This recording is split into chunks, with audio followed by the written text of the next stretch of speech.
दिन पे दिन हाईवे वाले बहुत लापरवाह होते जा रहे हैं। मतलब इनके ढीठपन की भी कोई हद होती है। टोल टैक्स की बात आती है तो ये सबसे पहले आकर खड़े हो जाते हैं। आपकी गाड़ी अभी टोल प्लाजा के पास पहुंची भी नहीं, उससे पहले इनका स्कैनर एक्टिव हो जाता है और अकाउंट से पैसे भी कट जाते हैं।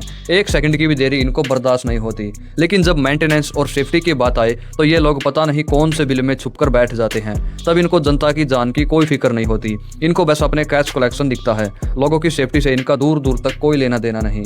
आज जो वीडियो मैं आपको दिखाने जा रहा हूँ उसे देखकर आपका खून खोल उठेगा। ये इस बात का सबूत है कि हमारे हाईवेज पर चलना अब किसी मौत के कुएं में उतरने जैसा हो गया है। गाड़ियां हाईवे पर अपनी नॉर्मल स्पीड में चल रही हैं, सब कुछ नॉर्मल है। लेकिन हाईवे पर राइट लाइन में काम चल रहा था। अब नियम क्या कहता है, अगर लाइन में कोई काम चल रहा है तो कम से कम 500 मीटर पहले प्रॉपर बैरिकेडिंग होनी चाहिए। बड़े बड़े रिफ्लेक्टर सिग्नल होने चाहिए और फ्लैशर होने चाहिए ताकि रात के अंधेरे में ड्राइवर को दूर से ही समझ आ जाए कि आगे खतरा है। लेकिन यहाँ क्या था, कुछ नहीं। और तभी आउट ऑफ नैरो सडनली एक पत्थर का बड़ा टुकड़ा चलती गाड़ी के सामने आकर गिर जाता है। जस्ट इमेजिन कीजिए, आप 80 या 100 की स्पीड पर फास्ट लाइन में जा रहे हो और अचानक आपके सामने एक बड़ा पत्थर का टुकड़ा आ जाए तो आपका क्या रिएक्शन होगा। लेकिन यहाँ पर डैशकैम कार के ड्राइवर का रिफ्लेक्स इतना कमाल का था कि उन्होंने बिना पैनिश किए सही टाइम पर सही डिसीजन लिया और अपनी गाड़ी कंट्रोल कर ली। अगर उनकी स्पीड थोड़ी भी ज्यादा होती या उनका ध्यान 1 सेकंड के लिए भी भटका होता तो आज यहाँ पर एक बहुत बड़ा और जानलेवा एक्सीडेंट हो जाता। उन दोनों ड्राइवर्स की सूझबूझ की वजह से आज कई निर्दोष लोगों की जान बच गई। लेकिन हर कोई इतना लकी नहीं होता। मेरा सीधा सवाल इन हाईवे ऑथराइज वालों से है, इतनी बड़ी गलती तुम कैसे कर सकते हो? क्या तुम्हें पब्लिक की सेफ्टी से कोई मतलब नहीं? अगर उस रात वहां किसी की जान चली जाती तो उसका जिम्मेदार कौन होता? क्या वो टोल कंपनी जिम्मेदारी लेती? बिल्कुल नहीं। वो किसी ड्राइवर पर पूरा दोष डालकर साइड हो जाती। हाईवे पर चलने के लिए जनता से मोटा पैसा लिया जाता है, पर बदले में क्या मिलता है? अचानक सामने आने वाले पत्थर, बिना वार्निंग के चलने वाला कंस्ट्रक्शन वर्क और मौत का खतरा। कब तक इस देश का आम नागरिक इन कंपनीज की लापरवाही की कीमत अपनी जान देकर चुकाएगा? दोस्तों, इस वीडियो को ज्यादा से ज्यादा शेयर करो ताकि सोए हुए हाईवे वालों तक ये बात पहुंचे।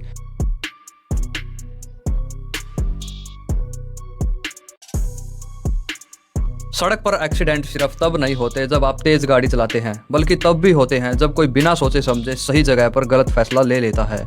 रात का वक्त है, ट्रैफिक नॉर्मल चल रहा है, डैशकैम कार भी एकदम सही स्पीड पर चल रही है।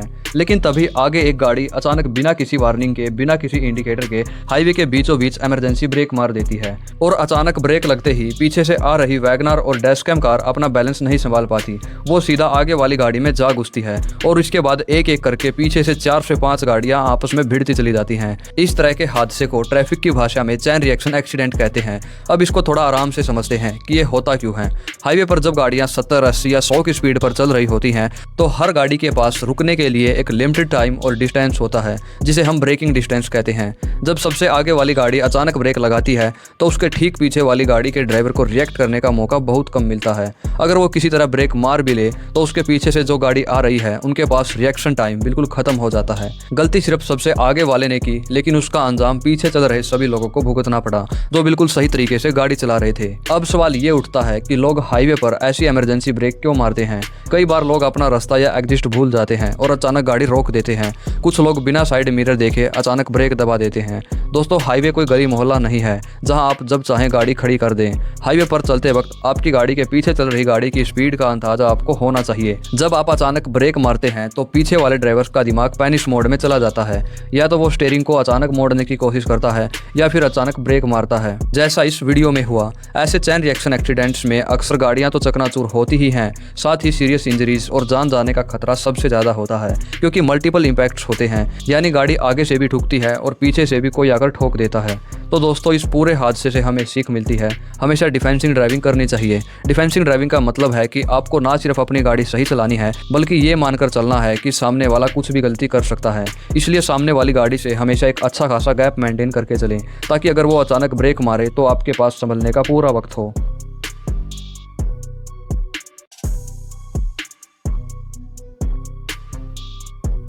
इन सबको साफ दिख रहा है कि रेड लाइट हो रखी है। कायदे से सभी गाड़ियों को यहाँ रुका होना चाहिए था, तमीज से अपनी बारी का इंतजार करना चाहिए था। लेकिन यहाँ क्या हो रहा है, एक बाइक वाला निकलता है, उसको देखकर दूसरा निकलता है, फिर तीसरा चलता है और देखते ही देखते पूरी की पूरी भीड़ रेड लाइट को ऐसे क्रॉस कर रही है जैसे वहाँ कोई सिग्नल हुआ ही ना हो। क्या आपने कभी सोचा है ऐसा क्यों होता है? हमारे देश की सड़कों पर सबसे बड़ी बीमारी चल रही है जिसे हम कहते हैं हर्ड मेंटेलिटी यानी भेड़ चाल। सड़क पर लोग अपना दिमाग चलाना बंद कर देते हैं और बस ये देखते हैं कि सामने वाला क्या कर रहा है। अगर आगे वाले ने कुएं में छलांग लगाई तो पीछे वाला भी बिना सोचे समझे कूद पड़ेगा। आज इसी गंभीर मुद्दे पर बात करेंगे कि इन लोगों की ये जल्दबाजी कैसे किसी के हंसते खेलते परिवार को उजाड़ सकती है। हमारे यहाँ एक सबसे बड़ा माइंडसेट ये बन चुका है कि ट्रैफिक रूल्स सिर्फ और सिर्फ चालान से बचने के लिए हैं। अगर चौक पर पुलिस वाला खड़ा है तो सब शरीफ बनकर रुक जाएंगे, हेलमेट भी पहन लेंगे, सीट बेल्ट भी लगा लेंगे और रेड लाइट पर गाड़ी का इंजन भी बंद कर देंगे। लेकिन जैसे ही ये दिखा कि चौक खाली है, कोई कैमरा या पुलिस वाला नहीं है, तो वहाँ इनका असली रंग बाहर आ जाता है।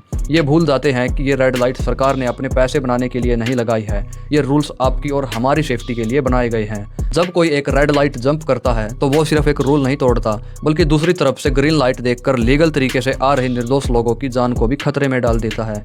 सोचिए, अगर दूसरी तरफ से कोई गाड़ी 60-70 की स्पीड में आ रही हो और ये अचानक आगे आ जाए तो क्या होगा? क्या उस एक्सीडेंट के बाद इनके पास अफसोस करने का भी वक्त बचेगा? अब सवाल ये उठता है कि लोगों को इतनी जल्दी किस बात की है। हर कोई सड़क पर ऐसे गाड़ी चलाता है जैसे वह कोई इमरजेंसी में हो। किसी को ऑफिस जल्दी पहुंचना है, किसी को दोस्त से मिलना है, किसी को बिना किसी वजह के बस आगे निकलना है। लेकिन सच बताऊं दोस्तों, रेड लाइट पर रुककर आपका कितना वक्त खराब होता है? 60 सेकंड या 90 सेकंड। और रेड लाइट खुलने के बाद आप कितना टाइम बचा लेते हैं? मुश्किल से 2 या 3 मिनट। क्या आपकी जिंदगी की कीमत, आपके परिवार की खुशी इस 2 मिनट से भी सस्ती है? रोजाना हजारों लोग हादसों में अपनी जान गंवाते हैं और उनमें से 70% हादसे सिर्फ और सिर्फ ऐसी ही छोटी छोटी लापरवाहियों की वजह से होते हैं। कोई मोबाइल चला रहा होता है, कोई स्पीड में होता है, तो कोई इस वीडियो की तरह भेड़ चाल में चल रहा होता है। अगर हमें अपने देश की सड़कों को सेफ बनाना है तो इस भेड़ चाल को तोड़ना पड़ेगा। शुरुआत आपसे और मुझसे होगी। अगली बार जब आप सड़क पर हों और रेड लाइट हो, भले ही आगे वाले सारे लोग निकल जाएं, भले ही पीछे वाला आपको हॉर्न मार मार कर परेशान कर दे, लेकिन आपको अपनी जगह से नहीं हिलना है।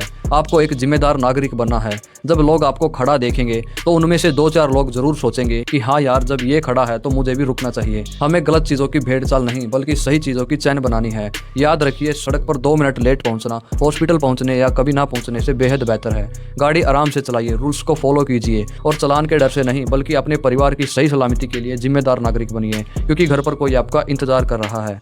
अगर आपको लगता है कि इस वीडियो से किसी की सोच बदल सकती है तो इस अवेयरनेस को आगे जरूर शेयर करें। सेफ रहिए, सुरक्षित रहिए। जय हिंद।